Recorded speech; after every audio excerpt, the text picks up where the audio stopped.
¿Qué tal amigos? Comenzamos nuestro resumen internacional de esta semana, en la que Vladimir Putin anunció una nueva tregua con Ucrania por el Día de la Victoria. El presidente de Rusia, Vladimir Putin, ordenó el lunes una tregua de todas las hostilidades en el frente ucraniano del 8 al 10 de mayo. Un artefacto explosivo hizo estallar un automóvil estacionado cerca de Moscú el viernes, matando a un alto general ruso. Donald Trump consideró el viernes que un acuerdo entre Ucrania y Rusia está muy cerca. Las fuerzas militares israelíes llevaron a cabo ataques tanto en la Franja de Gaza como en el Líbano el domingo. Menos de 24 horas ha tardado Pedro Sánchez en exigir la marcha atrás en la compra de balas a Israel por más de 6 millones de euros. Líderes de todas las latitudes reunidos para el funeral del Papa. Victoria para el Partido Liberal en las elecciones parlamentarias en Canadá. Los BRICS expresaron el martes su fuerte oposición al resurgimiento del proteccionismo comercial. Irán y Estados Unidos concluyeron el sábado en Omán la tercera ronda de las negociaciones sobre el programa nuclear de Teherán. Y vamos a comenzar el programa hablando de la guerra en Ucrania. El presidente ruso, Vladimir Putin, volvió a sorprender al anunciar también de forma unilateral una nueva tregua que comenzaría el 8 de mayo y vencería 72 horas después, para poder conmemorar apropiadamente los 80 años de la victoria sobre la Alemania nazi. Putin dijo que la decisión respondía a razones humanitarias e instó a la contraparte a seguir su ejemplo, aunque advirtió que sus tropas responderían si se veían atacadas. Poco más tarde, el ministro de Exteriores ucraniano, Andriy Sybiga, afirmó que si Rusia quería la paz, tenía que cesar los disparos inmediatamente y no esperar al 8 de mayo, mientras que también se le pidió a Rusia una tregua que durara por lo menos 30 días. De cualquier forma, el alto al fuego no generó demasiado optimismo, ya que los anteriores se terminaron rompiendo. El primero, con el que se buscaba proteger la infraestructura energética, fue violado después de que Ucrania destruyera una estación de bombeo de gas en Kursk, y el segundo por Pascua, cuando Kiev lo utilizó para avanzar sobre todo en Donetsk, tras lo cual Putin acusó a su par ucraniano Volodymyr Zelensky de tomarse en broma las treguas, aunque Kiev también acusó a Moscú de romperlas. El anuncio del mandatario ruso llega después de que pidiera negociar directamente con Kiev, pero Estados Unidos intenta acercar posiciones para facilitar las conversaciones, dado que el ministro de Exteriores ruso, Sergei Lavrov, confirmó que pretendían el reconocimiento legal como territorio ruso tanto de la península de Crimea como de las regiones recientemente anexadas. A su vez, la vocera de la Casa Blanca, Caroline Leavitt, dijo que Donald Trump estaba muy frustrado con ambos líderes y que quería ver un alto al fuego permanente. Un anuncio sorpresivo. El presidente de Rusia, Vladimir Putin, ordenó el lunes una tregua de todas las hostilidades en el frente ucraniano del 8 al 10 de mayo, pero advirtió que Moscú responderá si Kiev viola el cese al fuego. Según el Kremlin, la decisión fue tomada por razones humanitarias y para conmemorar el 80 aniversario de la victoria sobre la Alemania nazi, que Rusia se prepara a conmemorar con gran pompa el 9 de mayo. En respuesta, Ucrania pidió a Moscú que acepte un alto al fuego inmediato de al menos 30 días. Ambos países están inmersos en una guerra que comenzó hace 3 años con una ofensiva rusa que ha dejado ya decenas de miles de muertos civiles y militares. El presidente de Estados Unidos, Donald Trump, está mediando para conseguir un acuerdo de paz, algo que parece difícil de alcanzar, dadas las posiciones opuestas de los dos bandos. Él está cada vez más frustrado con los líderes de ambos países. Quiere ver un alto al fuego permanente. Tengo entendido que Vladimir Putin ofreció esta mañana un alto al fuego temporal. El presidente ha dejado claro que quiere ver un alto al fuego permanente, primero para detener la matanza y el derramamiento de sangre, y aunque sigue siendo optimista de que puede llegar a un acuerdo, también está siendo realista, y ambos líderes tienen que venir a la mesa para negociar su salida de esto. La reunión del presidente con el presidente Zelensky demuestra que está dedicando mucho esfuerzo y tiempo a este asunto porque quiere ser un presidente pacificador. Putin ya había anunciado una tregua del 19 al 20 de abril por Pascua, pero ambos bandos se acusaron mutuamente de violarla. De cualquier forma, Rusia podrá celebrar el Día de la Victoria sin tropas extranjeras en su territorio, ya que el mandatario ruso, Vladimir Putin, anunció que habían podido expulsar completamente a los ucranianos que habían invadido tanto la región de Kursk como la de Belgorod. Ucrania había lanzado una ofensiva sorpresa contra las regiones fronterizas, pensando que podía utilizarlas como moneda de cambio ante eventuales negociaciones, por lo que estuvo dispuesto a sacrificar casi 80.000 tropas que perdieron la vida en ese intento, pero no pudo retener el territorio. Hace varios meses que se sabía que la operación ucraniana iba a terminar en derrota, después de que Rusia retomara Sucha, la ciudad más importante de las controladas por Kiev, ya que a partir de ese momento todo fue retroceso y ahora se comunicó que también fueron expulsadas de Gornal, la última localidad que les quedaba, aunque el gobierno de Volodymyr Zelensky insiste en que siguen teniendo alguna posición y provocando bajas. A su vez, el jefe de Estado Mayor de Rusia, Valery Gerasimov, finalmente reconoció la implicación de las tropas norcoreanas, afirmando que habían tenido un papel muy destacado en la expulsión de los ucranianos del territorio ruso, un reconocimiento que también llegó poco después del propio Putin, que destacó su heroísmo y su formación, y que habían defendido a Rusia como si fuera su propia patria. A su vez, el líder norcoreano Kim Jong-un dijo que la participación de su país en la liberación de Rusia fue una misión sagrada, y agregó que los héroes que lucharon por la justicia y representaron a su país con honor tendrían su monumento en Pyongyang. Fue como una ola, la gente corría cubierta de sangre, gritando, niños. Fue realmente terrible. No sé, no me explico cómo puede pasar esto en el mundo moderno. Ucrania ha sido bombardeada de forma incesante por Rusia desde que Moscú invadió el país en febrero de 2022, pero ataques tan intensos contra la capital, que está mejor protegida por defensas aéreas que otras ciudades, son menos frecuentes. El ataque llevó al presidente Volodymyr Zelensky a acortar una visita a Sudáfrica. Rusia entiende que Ucrania está de pie, defendiendo sus derechos y está ejerciendo presión sobre nuestra gente. También está ejerciendo presión sobre Estados Unidos. Es otra razón que explica el ataque de hoy. Moscú indicó que apuntó contra objetivos militares y que los objetivos del bombardeo fueron alcanzados. El ataque se produjo horas después de que el presidente estadounidense Donald Trump criticara a Zelensky por no aceptar ceder a Rusia la península de Crimea. En ese contexto, el presidente ruso Vladimir Putin agradeció a las unidades militares de la República Popular Democrática de Corea que participaron en la liberación de la zona. Cumplieron su deber con honor y valor, cubriéndose de gloria inmarcesible. Rusia nunca olvidará la hazaña de las fuerzas coreanas. Siempre honraremos a los héroes coreanos que dieron su vida por Rusia, por nuestra libertad común, junto con hermanos de armas rusos. Por su parte, el líder de la República Popular Democrática de Corea, Kim Jong-un, calificó de misión sagrada la participación de su país en la liberación de la provincia rusa. A su vez, Corea del Sur calificó la participación de los norcoreanos en la liberación de Rusia como un acto contra la humanidad, mientras destaca que ahora van a tener experiencia en combate real y Rusia pondría a disposición su tecnología misilística y satelital. Pero la reconquista de Kursk por parte de Rusia no quedó ahí, dado que sus tropas cruzaron la frontera en varios puntos, cumpliendo con las órdenes de Putin de crear una zona de amortiguación en la región de Sumy, mientras que ante los reveses militares, Ucrania intenta responder de diferentes maneras y decidió continuar con los atentados en territorio ruso, haciendo explotar un coche cerca de Moscú. El ataque tuvo como objetivo al subjefe de operaciones de Estado Mayor, el teniente general Varoslav Moskalik, que había formado parte de las negociaciones para un alto al fuego en el 2015, cuando Kiev se enfrentaba con los separatistas, y que se convirtió en el militar de mayor rango en ser asesinado lejos del frente. Enseguida Rusia apuntó contra Ucrania, algo que terminaría confirmando tras el arresto del responsable, que se declaró culpable de cargos de terrorismo y reconoció que el servicio de inteligencia ucraniano le había pagado para que realizara el atentado. De cualquier forma, estos hechos están generando críticas en Moscú, ya que se ponen en evidencia los fallos de seguridad, aunque se sabe cuáles son los objetivos ucranianos. El pasado diciembre, el jefe de la defensa radiológica, química y biológica, Igor Kirillov, también fue asesinado con una bomba cerca de su casa, un atentado que Putin atribuyó a un fallo grave de los servicios de seguridad.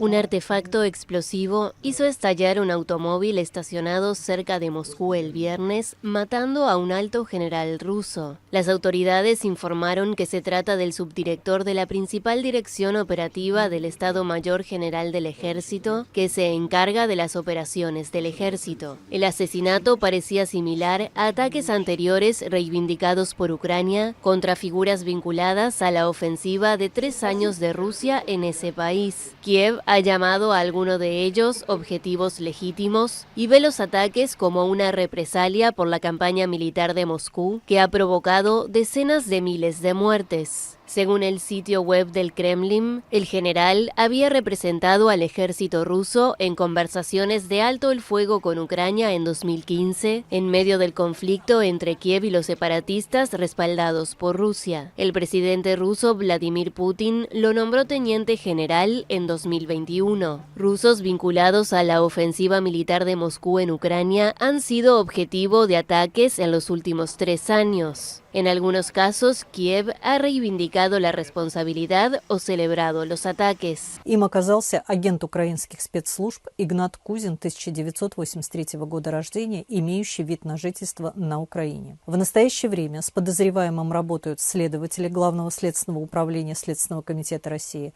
Устанавливаются обстоятельства преступления. Идет сбор доказательств. El incidente supuso el segundo atentado contra el alto cargo militar ruso en 4 meses.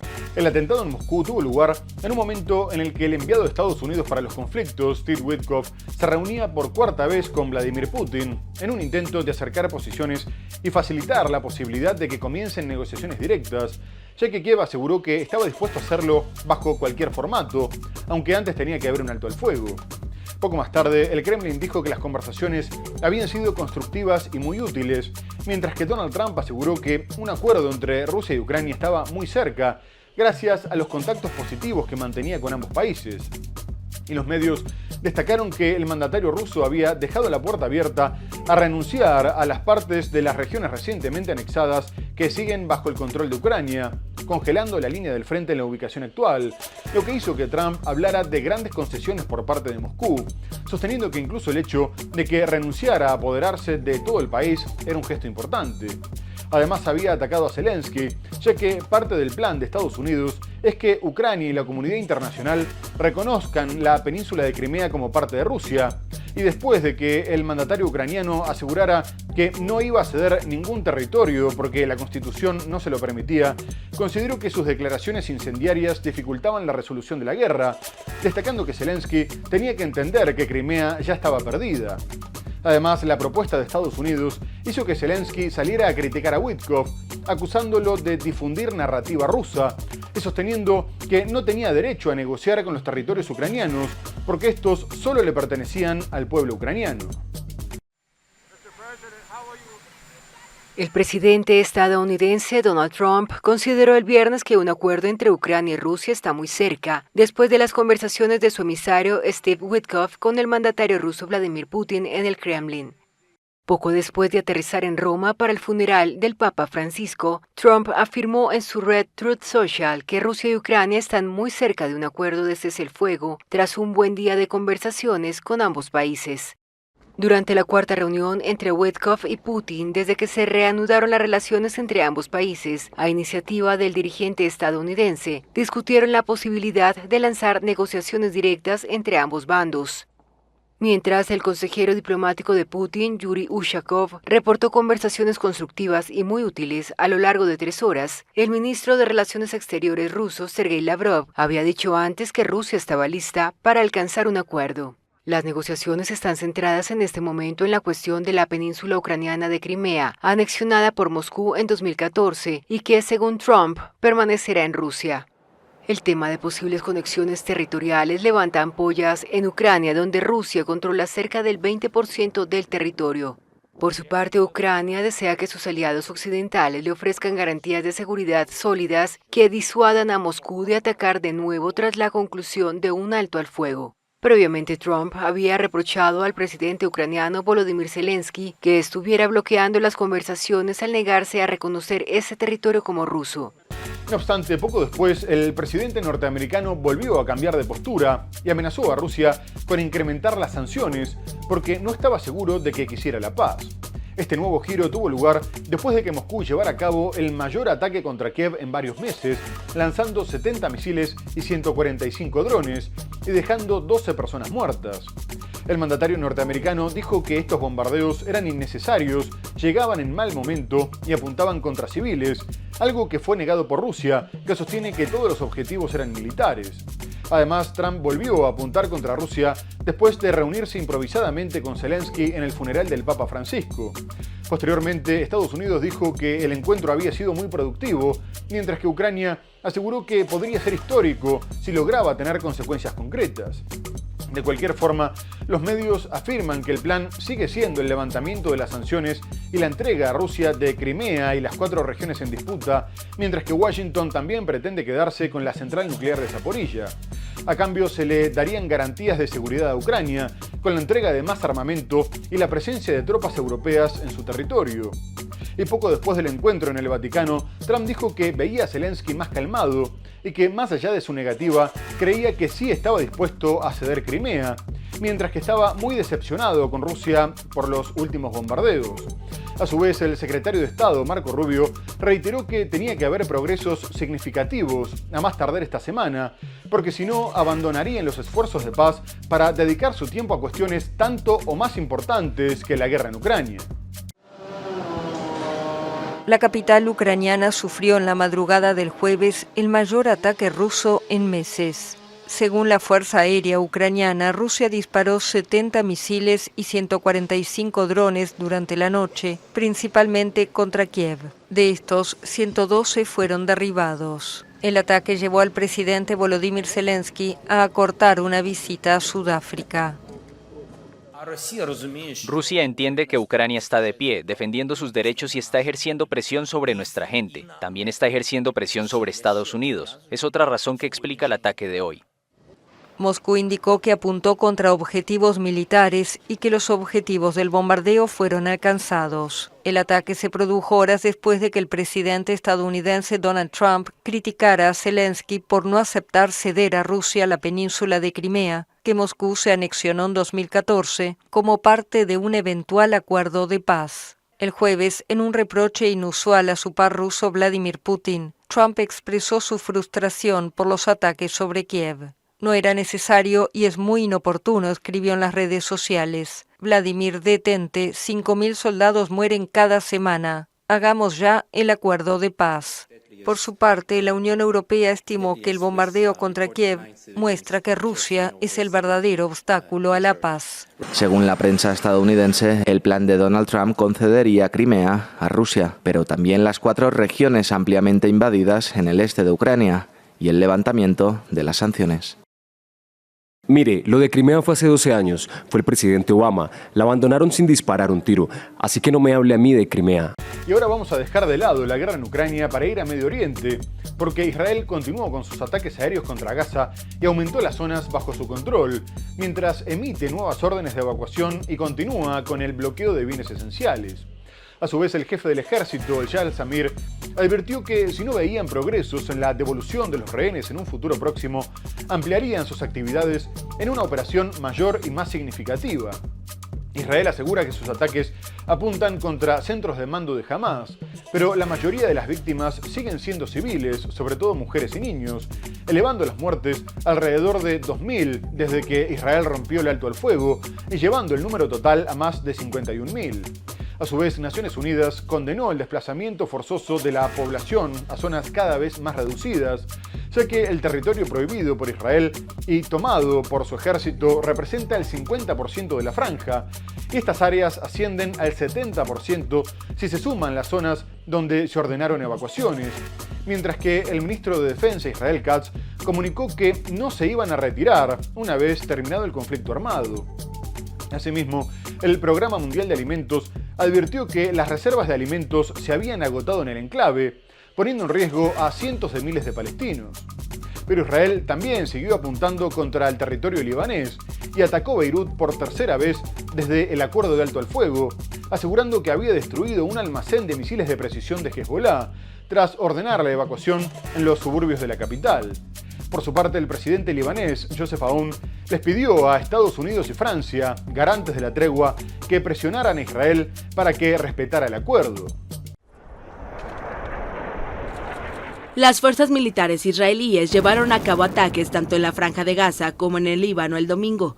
En Beirut, imágenes captaron el momento en el que los bomberos golpearon un suburbio en la capital libanesa. Fue el tercer ataque que golpea la zona desde que un alto al fuego puso fin a un año de combates entre el grupo islamista Hezbollah e Israel.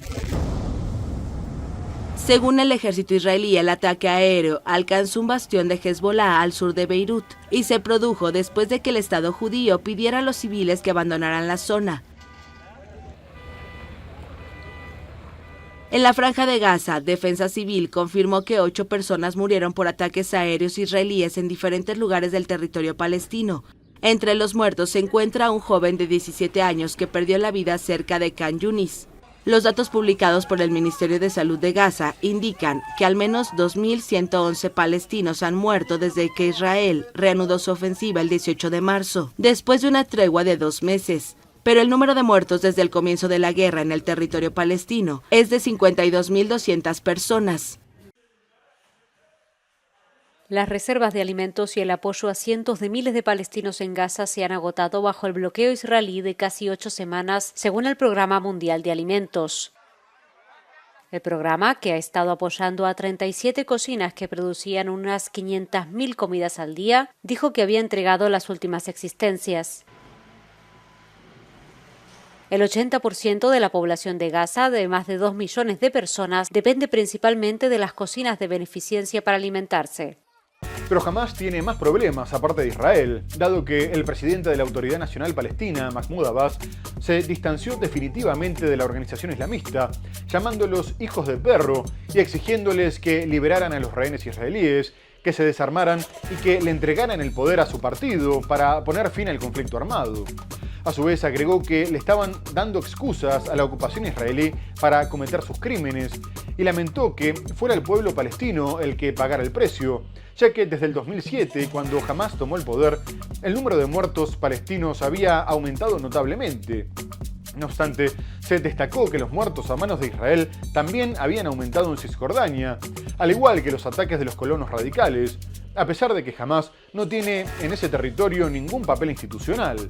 Mientras tanto, Hamás acusó a Abbas de cooperar con Israel y silenciar a la oposición en Cisjordania, destacando que estaba culpando a su propio pueblo de la ocupación y de la continua agresión israelí.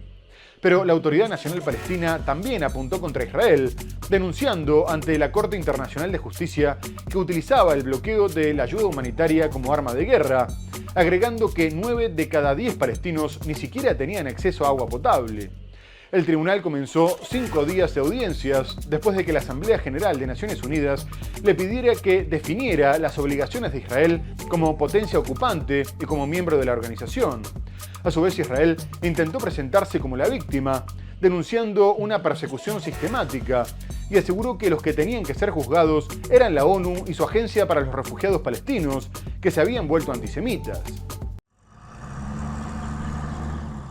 El representante palestino ante la Corte Internacional de Justicia acusó a Israel de utilizar el bloqueo de la ayuda humanitaria como arma de guerra.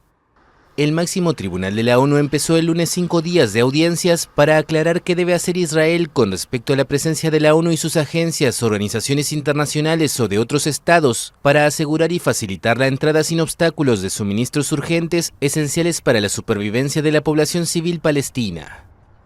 These are the facts. Estos son los hechos. La hambruna está aquí. La ayuda humanitaria se está utilizando como arma de guerra. Todas las panaderías de Gaza que reciben ayuda de la ONU se han visto obligadas a cerrar sus puertas. 9 de cada 10 palestinos no tienen acceso al agua potable. Las instalaciones de almacenamiento de la ONU y otras agencias internacionales están vacías.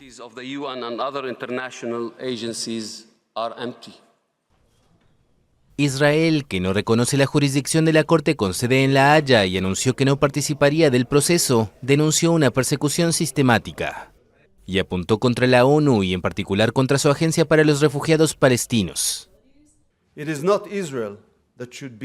No es Israel quien debe ser juzgado, sino la ONU y la UNRWA. La ONU se ha convertido en un organismo podrido, anti-israelí y antisemita. Anti-Israel and anti-Semitic body.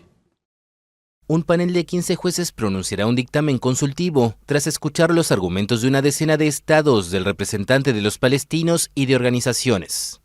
Israel impuso hace cerca de 50 días un bloqueo total a la ayuda que entra a la Franja de Gaza, devastada por la guerra. El conflicto armado en Gaza y la catástrofe humanitaria de su población también fueron abordados en el Consejo de Seguridad de Naciones Unidas, en una sesión de la que participó el secretario general del organismo, Antonio Guterres, que dijo que la solución de los dos estados podría estar a punto de desaparecer como consecuencia de las acciones de Israel y las intenciones de Estados Unidos, y lamentó que el compromiso político con ese antiguo objetivo estaba más lejos que nunca. Además, Guterres advirtió que el Consejo se oponía firmemente al cambio de las fronteras de lo que sería el futuro Estado palestino y al desplazamiento forzado de su población, lo que violaría el derecho internacional. Por último, recordó las obligaciones de Israel como potencia ocupante, como garantizar el acceso a las necesidades básicas y proteger al personal humanitario, médico y de Naciones Unidas. A su vez, el embajador palestino ante el organismo, Riyad Mansour, dijo que incluso Estados Unidos estaba presionando a Israel para que levantara el bloqueo de alimentos y medicinas, teniendo en cuenta la situación humanitaria crítica, aunque Washington defendió ante la Corte Internacional de Justicia que Israel no tiene obligación de permitir la ayuda de la Agencia de Naciones Unidas para los refugiados palestinos. Por su parte, el alto comisionado de Derechos Humanos, Volker Turk, pidió que la comunidad internacional llevara ante la justicia a todos los autores de crímenes del derecho internacional, independientemente de quién los cometiera. Y previamente, el jefe de la Agencia de Naciones Unidas para los Refugiados, Filippo Grandi, lamentó los recortes financieros a la ayuda humanitaria en medio del aumento del gasto en defensa y la priorización de los intereses nacionales, y recordó que el mantenimiento de la paz era la principal responsabilidad del Consejo de Seguridad. El Consejo de Seguridad de las Naciones Unidas celebró una sesión el martes para debatir los conflictos en Oriente Medio. El tema principal era la guerra en Gaza y la catástrofe humanitaria que se está produciendo después de que Israel reanudara los combates hace 6 semanas. A la sesión asistió el secretario general de la ONU, Antonio Guterres, quien advirtió que la promesa de una solución de 2 estados está a punto de desaparecer. The two-state solution is near a point of no return. The international community has a responsibility to prevent perpetual occupation and violence. El máximo responsable de la ONU también advirtió contra la alteración de las realidades demográficas y geográficas que podría obstaculizar cualquier futuro acuerdo. Guterres anunció explícitamente el rechazo del Consejo de Seguridad a cualquier cambio territorial en Gaza que, según él, forma parte integral de un futuro Estado palestino. The Security Council has rejected any attempt at demographic or territorial change in the Gaza Strip, including any actions that reduce its territory. Gaza is and must remain an integral part of a future Palestinian state. También asistió el embajador palestino ante la ONU, Riyad Mansour. En su discurso destacó el rápido deterioro de la situación humanitaria, instando a los miembros a tomar medidas inmediatas para rectificarla. El alto comisionado del ACNUR deploró el fracaso crónico en el mantenimiento de la paz mundial. El alto comisionado también lamentó los recortes financieros a la ayuda humanitaria que podría llevar a reducir en 1/3 la actividad de la organización que dirige. We see a retrenchment away from aid. Observamos un retroceso en la ayuda, un alejamiento del multilateralismo e incluso de la asistencia que salva vidas. España fue uno de los países que participaron de las audiencias de la Corte Internacional de Justicia, recordando que Israel tenía la obligación de cooperar de buena fe con las agencias de Naciones Unidas, incluyendo la encargada de los refugiados palestinos, que fue prohibida por Israel. Pero la polémica entre España e Israel se dio después de que el gobierno de Pedro Sánchez cancelara unilateralmente un contrato para la compra de munición de una empresa israelí, como parte de la presión para que se levante el bloqueo a la Franja de Gaza y se retome el alto el fuego. El gobierno socialista comunicó que se prohibirían las importaciones de la empresa IMI System y destacó que ni se compraban ni se vendían armas a Israel desde octubre del 2023, aunque hay otros contratos de defensa vigentes. La medida generó la indignación de Israel y poco más tarde el ejecutivo de Benjamin Netanyahu reaccionó afirmando que condenaba firmemente la decisión de España, considerando que estaba sacrificando consideraciones de seguridad por fines políticos y que seguía situándose del lado equivocado de la historia contra el Estado de Israel, justo cuando se defendían de ataques terroristas en 7 frentes. La decisión se tomó por la presión de Sumar, socio minoritario del gobierno, que hizo que Sánchez desistiera de su intención de concretar la compra. Y quien se metió de lleno en la polémica fue el líder del opositor Partido Popular, Alberto Núñez Feijóo, que presentó una denuncia ante el Tribunal de Cuentas al considerar que la cancelación del contrato era arbitraria y política, al tiempo que sostuvo que era una muestra de hipocresía, ya que mientras vetaban la compra de balas a Israel, permitían la importación masiva de gas ruso. Menos de 24 horas ha tardado Pedro Sánchez en exigir la marcha atrás en la compra de balas a Israel por más de 6 millones de euros. El gobierno admite que ha sido un grave error. Si de algo no se puede acusar a este gobierno es de no haber estado donde tenía que estar, del lado siempre de los derechos humanos, y cuando ha habido un problema se ha resuelto. La compra no solo dañaba la salud de la coalición, también la coherencia con la posición española ante la guerra en Gaza y la propia credibilidad del presidente. Sánchez prometió ante el Congreso que no habría más contratos de armamento con Israel. Sumar celebra la decisión como una victoria. Interior quiso mantener el contrato, alegaba cuestiones económicas y que seguía las recomendaciones de la Abogacía del Estado. Ahora se buscan fórmulas para rescindirlo. La más probable, según ha podido saber Televisión Española, que se retire a la empresa israelí el permiso para vender material militar en España. Hay otros 9 contratos pendientes que no se formalizarán, insiste la Moncloa, salvo 2, los ligados a un componente tecnológico para lanzacohetes y misiles que solo fabrica Israel. El gobierno de Israel ha condenado la decisión de España, la que acusa de sacrificar su seguridad por fines políticos. El Partido Popular presentará una denuncia ante el Tribunal de Cuentas por la rescisión del contrato de compra de balas a una empresa de Israel, esgrimiendo que es una resolución arbitraria y que responde a motivos únicamente políticos. El líder de los populares ha indicado que la decisión del Ejecutivo de cancelar de manera unilateral el contrato del Ministerio del Interior con la compañía israelí es una muestra más de la hipocresía del gobierno. Es curioso que los mismos que se rasgan las vestiduras por comprar un fungible, que es una bala, para una pistola de la policía o de la Guardia Civil, permitan una compra masiva de gas ruso. ¿Qué ocurre? Que en Rusia no hay una guerra y no hay una masacre de ciudadanos ucranianos desde hace años. Muy bien amigos, tenemos que hacer una breve pausa comercial y enseguida regresamos para hablar del funeral del Papa Francisco, de las elecciones en Canadá y mucho más. No se vayan, ya volvemos.